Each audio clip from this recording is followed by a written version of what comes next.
100 preguntas y respuestas para comprender el conflicto colombiano es un espacio para divulgar el conocimiento histórico y promover el sano debate. Orientan este programa los profesores Mauricio Albeiro Montoya y Wilmer Zuleta. ¿Qué puedo hacer por mi pueblo? Aquí ya no existe paz, aquí ya no hay libertad, aquí ya no pasa un día sin algo que lamentar. Sean todos bienvenidos a este programa, este espacio que brinda la Universidad Nacional y en el que queremos hacer una reflexión sobre la historia del conflicto colombiano. Es también esta una serie que tendrá diferentes programas que tienen como derrotero el libro que lleva el mismo nombre, 100 preguntas y respuestas para comprender el conflicto colombiano. Además, a lo largo de este trasegar por estos programas de radio, también tendremos la oportunidad de encontrarnos con una serie de programas especiales e invitados sorpresas que también nos ayudarán en este camino a comprender esta historia nacional. Para este primer programa queremos iniciar con una pregunta que hemos salido a la calle a preguntar a la gente, que hemos invitado a muchas personas a que contesten y queremos que nuestra audiencia también sea testigo de estas respuestas para que un poco nos ambientemos a lo que vamos a hacer en este programa. Preguntamos en la calle a la gente cuándo y por qué cree que inició el conflicto colombiano. Vamos a escuchar algunas de esas respuestas y luego comentaremos algunas cosas. Para mí el conflicto armado en Colombia comienza cuando el gobierno le prohíbe a otras ideologías políticas emergentes traídas desde Europa que participaran en política y la relegaron y tuvieron que buscar otros métodos después de hacer política. El conflicto armado en Colombia empezó desde que no se instituyó una sola política, una política única en la cual todos hiciéramos parte, porque como empezó en un centralismo y un federalismo, eso mutó en conservatismo y liberalismo y ahora estamos en la misma pelea. El conflicto armado en Colombia empezó desde el momento de la reconquista, cuando los terratenientes en Colombia empezaron a pelear por las tierras. El conflicto armado en Colombia se materializó, se empezó a concretar desde el momento en que comenzaron las disputas entre liberales y conservadores a partir de la Guerra de los 1000 días. El conflicto armado en Colombia empezó cuando en la época del Frente Nacional hubo unas personas que no fueron tenidas en cuenta sus opiniones. Estas personas decidieron tomar justicia por su mano y crear unos ideales para que fueran escuchados. Ahí fue que las personas crearon como esos grupos al margen de la ley. Resultan bastante interesantes estas respuestas que dan muchas de las personas, estudiantes, ciudadanos de la calle, que de alguna manera también tienen su visión sobre lo que ha sido la historia de este denominado conflicto colombiano.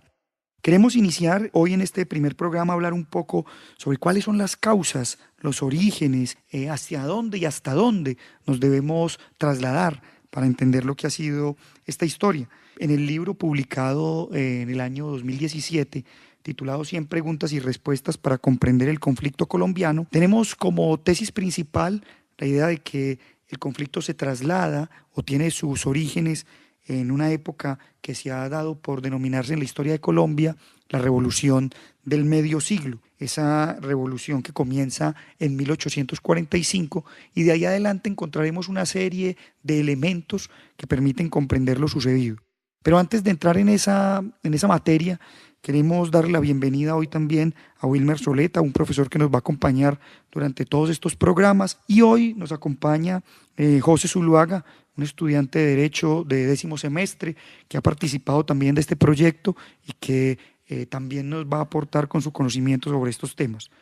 Wilmer, queremos iniciar preguntándote esa famosa teoría que en muchos escenarios te he escuchado y que me parece bastante interesante y que quisiera que los oyentes también conocieran, esa famosa teoría de las 3 R's, de las que vos tanto hablas sobre el siglo XIX. ¿Qué es eso, Wilmer? Es una teoría precisamente de un historiador de acá de la Universidad Nacional de Colombia, de Luis Javier Ortiz, que él dice sobre la razón principal del conflicto en Colombia es por las 3 R o R, que son religión, riqueza, región. Si vemos los conflictos en el siglo XIX, eran entre centralistas y federalistas, a partir de seguidores de Simón Bolívar y de Francisco de Paula Santander. Luego el conflicto se transformó en una disputa bipartidista entre conservadores y liberales. Aquí ya no era el caso de la región o el regionalismo, sino el caso de la religión, si gobernar de la mano con la Iglesia Católica o independiente de la Iglesia Católica. Y finalmente el tema de la riqueza, que está asociado a los medios de producción, tierra, capital, trabajo y tecnología. Particularmente el problema de la tierra fue muy importante para que hubiese un conflicto entre campesinos y terratenientes y para que así nacieran las guerrillas liberales y luego las guerrillas socialistas.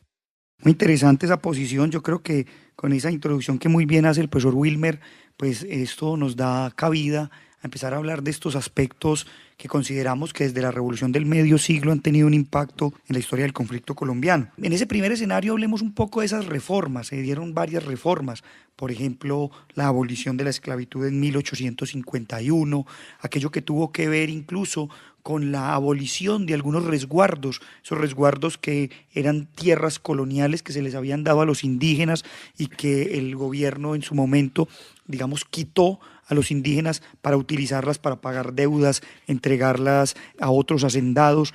También el tema relacionado con la iglesia, el papel que jugó la iglesia en este asunto cuando era una de las grandes poseedoras, una de las grandes terratenientes, y muchas discusiones que se dieron con el gobierno. Wilmer, ¿qué podemos decir un poco de estas reformas de la revolución del medio siglo, incluso eso que llamaron el tema de manos muertas con la iglesia, y por qué eso fue tan interesante en ese contexto? En el año de 1861 se dio precisamente esa desamortización a través de la cual la Iglesia Católica perdió gran cantidad de tierras y por eso se vio como una revolución, porque sabemos que la Iglesia Católica ha sido poseedora de tierras y que no solamente en la pugna entre liberales y conservadores se veía esta discusión, sino desde centralistas y federalistas. Y también a esto habría que sumarle un hecho que había sucedido en el año de 1851, cuando se dio la abolición de la esclavitud y también el tema de la disolución de los resguardos indígenas que ya mencionaba Mauricio. Y precisamente por esta razón los historiadores hablan del inicio de esta revolución de medio siglo desde el año 1845 con el primer gobierno de Tomás Cipriano de Mosquera, que continuó con la presidencia de José Hilario López, y también se continuó con la segunda presidencia de Mosquera precisamente en el año de la amortización, que fue en el año 1861. Es bastante particular aquí en ese tipo de debates que se están suscitando decir que, claro, curiosamente la iglesia pierde las tierras, el gobierno quita las tierras, pero esas tierras terminan en manos de comerciantes burgueses que fueron los principales beneficiados de esa amortización. En otras palabras, podríamos decir que lo que sucedió fue que la tierra pasó de unas manos de terratenientes de iglesia a unos terratenientes laicos, ¿no? Y eso también va a ser un punto muy importante y queremos dejar aquí eso como tal vez hacer mella ahí, porque hasta el día de hoy el problema de la tierra sigue siendo un problema de índole nacional y que por ende pues no ha tenido una resolución, ni siquiera en lo que podríamos decir una reforma agraria. Hay un segundo aspecto en toda esta discusión que tiene que ver con ese tema de las guerras civiles y las constituciones.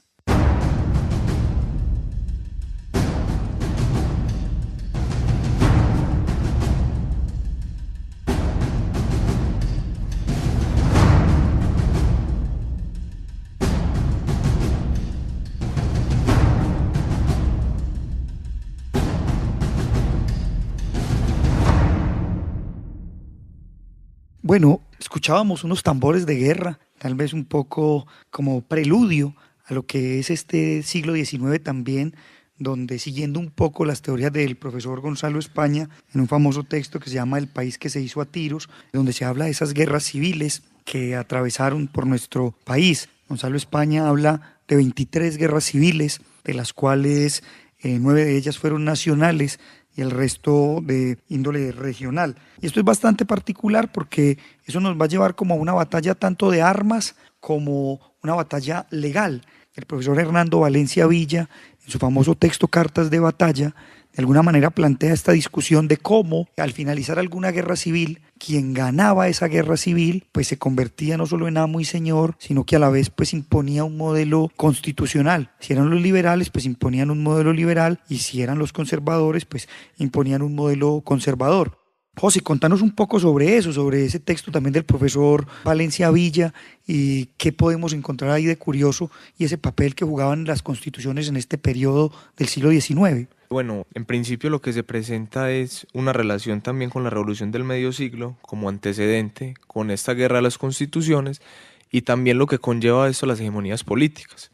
En este caso se presenta a partir del siglo XIX una guerra de constituciones, como bien lo decías, con relación a que quien era el vencedor imponía como su régimen propiamente tal. Vemos que lo que se estaba presentando era una posición, una disputa ideológica y política, donde quien era el vencedor establecía su ideología, ya sea liberal o conservador. Pues dentro de este orden de ideas se presentaron 9 guerras civiles nacionales y 14 regionales. Eso es muy importante debido a que de esta manera se presentan una serie de constituciones dentro de este antecedente, como las constituciones federales de 1858, 1861 y 1863, que nacen o se producen a partir del conflicto ideológico que se venía gestando o se venían dando. Esas constituciones de alguna manera lo que marcan es que, como ya lo decía, son federales, son laicas, librecambistas. Digamos aquí una cosa que es muy importante, también a la par de todas estas discusiones hay unas divisiones internas. Esas divisiones internas entre los partidos, por ejemplo, en el Partido Liberal encontramos una división netamente económica, ¿no? Los liberales se dividieron por esta época en lo que dieron por llamarse draconianos y gólgotas. Los draconianos más asociados a la idea de la apertura económica y los gólgotas más proteccionistas. Esto también marca un poco porque esas constituciones son las constituciones que van a dar inicio a lo que se conocería en nuestro territorio como los estados soberanos o los estados federales. Es la época de los 9 estados soberanos, entre los que encontramos estados como Bolívar, Antioquia, Cauca, Cundinamarca.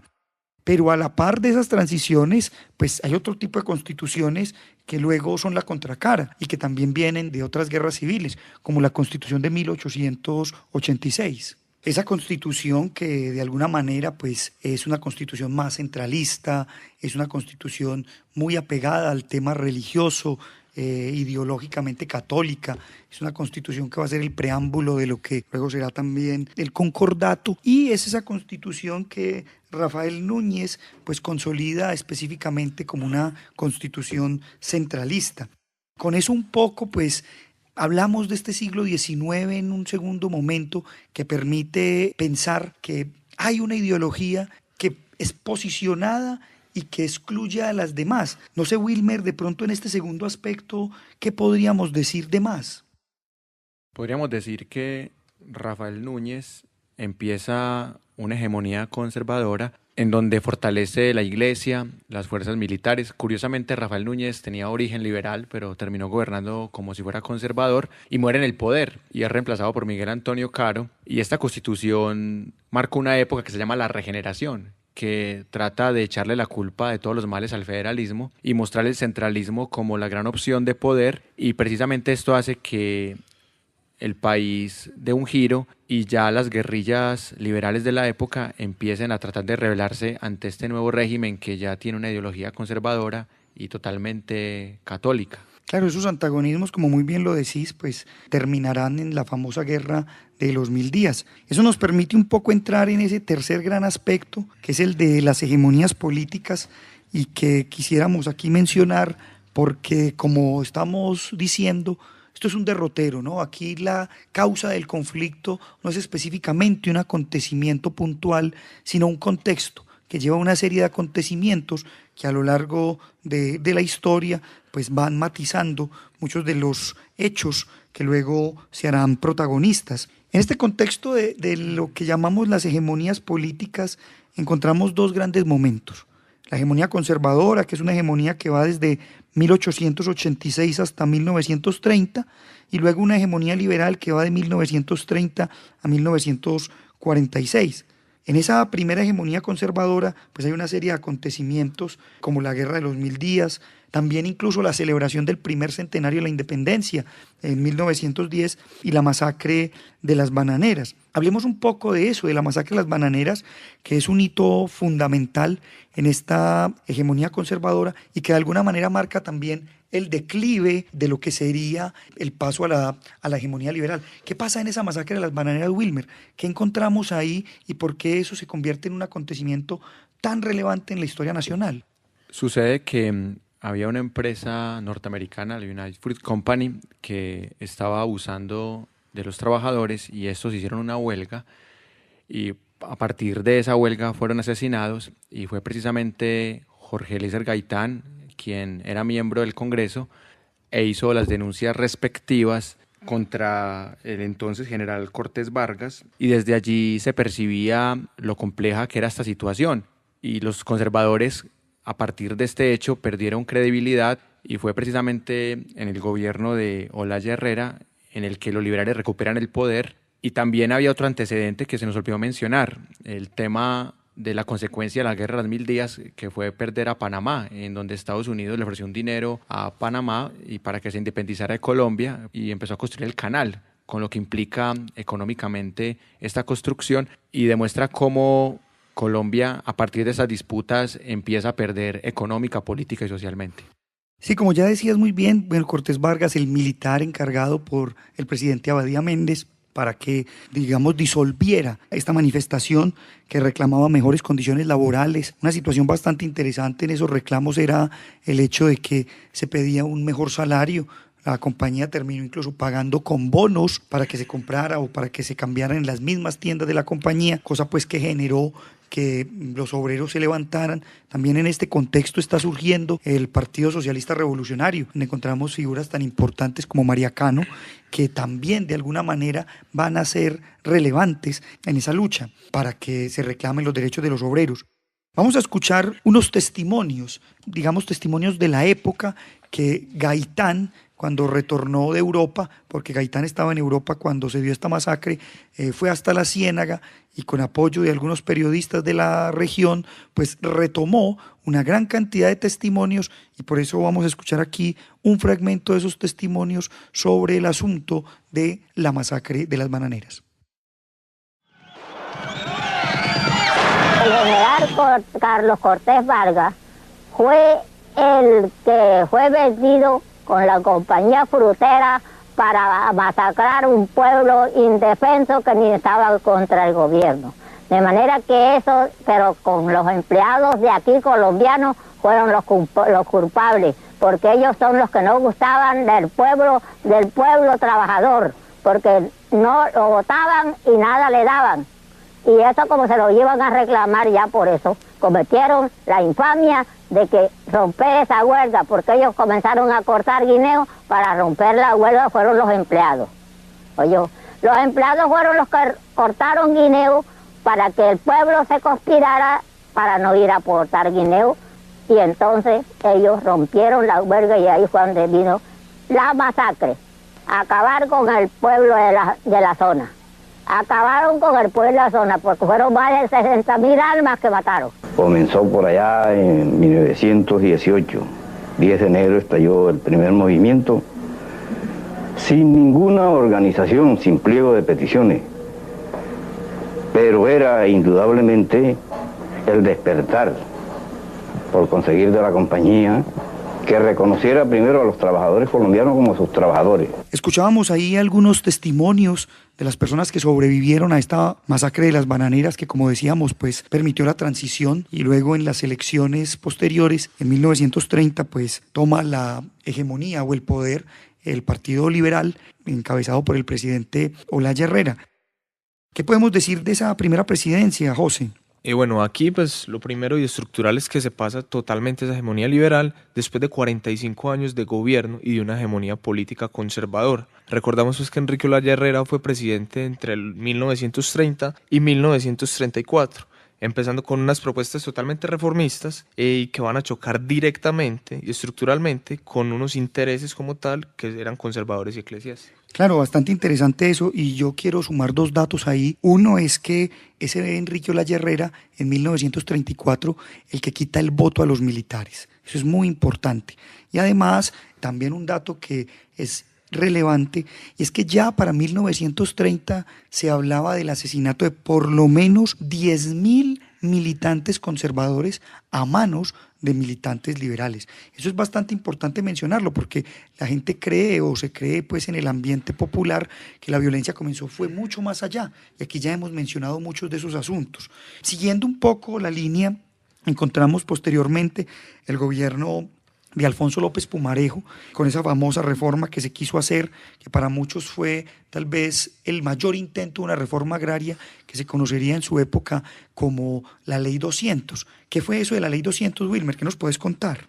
Fue una ley que quería reformar todo el tema de la propiedad privada de las tierras, que implicaba una reformulación de esas relaciones entre Estado e Iglesia, y no solamente era el tema de las tierras, de la propiedad, sino que también era el tema de libertad de culto, libertad de enseñanza, de conciencia, una cultura más laica, una declaración de la función social de la propiedad en general, una intervención del Estado y finalmente una reforma tributaria que era para las personas de mayores ingresos. Por ende, estas reformas de Alfonso López Pumarejo fueron consideradas como muy ambiciosas para la época y muy vanguardistas. Incluso muy cuestionadas por la Iglesia, que posteriormente hicieron que la presión en el segundo gobierno de López Pumarejo tuviera el mismo presidente que declarar la Ley 100, en la que se iba para atrás en muchas de esas cosas.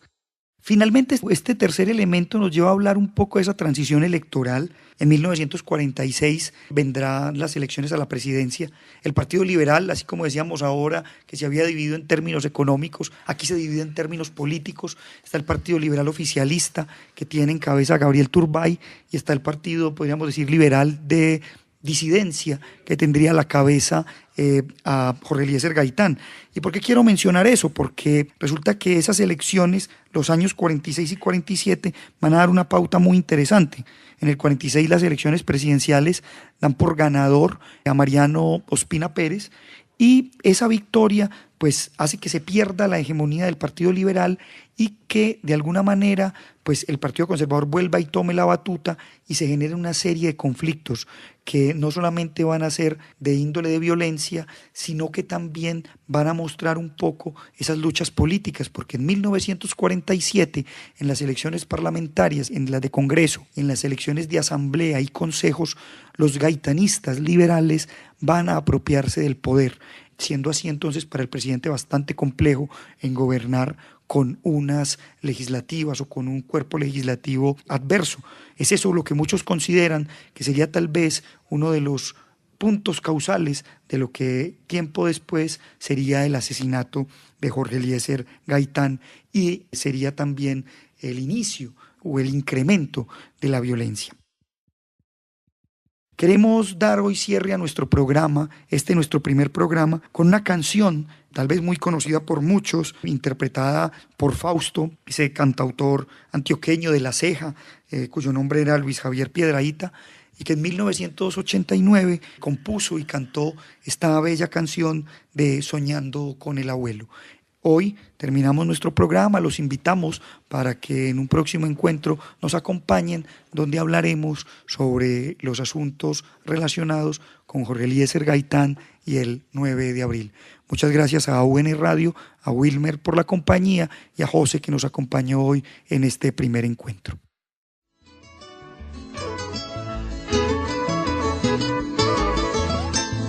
Anoche estuve soñando que hablaba con mis abuelos y les pregunté llorando, ¿qué puedo hacer por mi pueblo?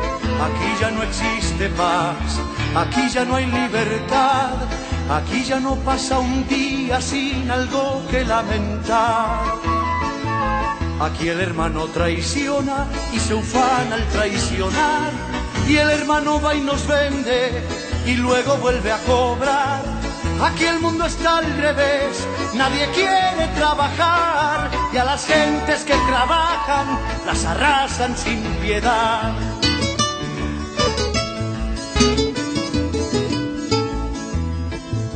Al ladrón tratan señor y al señor como un pirata, del que hay que aplastar la flor y reventarle la mata. Se volvió palabras Dios y hay sin hechos 1000 corbatas, y el amor es un amor en la medida que pagan.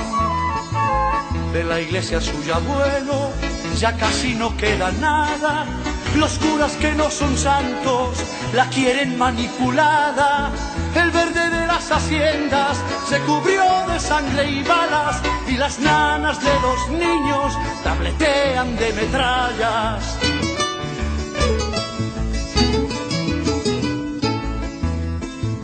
Yo no quiero ser cobarde, usted me enseñó valor. Por eso para quedarme quiero hallar la solución. La sonrisa del abuelo, no sé por qué me dio paz, y esperé por un momento que empezara a aconsejar. Me dijo con miedo, mi hijo, no cambia lo que suceda. Para integrar la familia, haga todo lo que pueda. No sea extranjero en su tierra, viva siempre como piensa, para que cargue tranquilo, livianita su conciencia.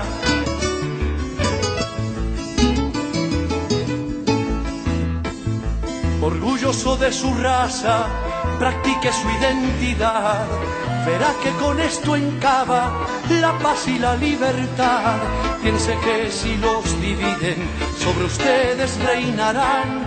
Alrededor de su iglesia se encuentra la identidad.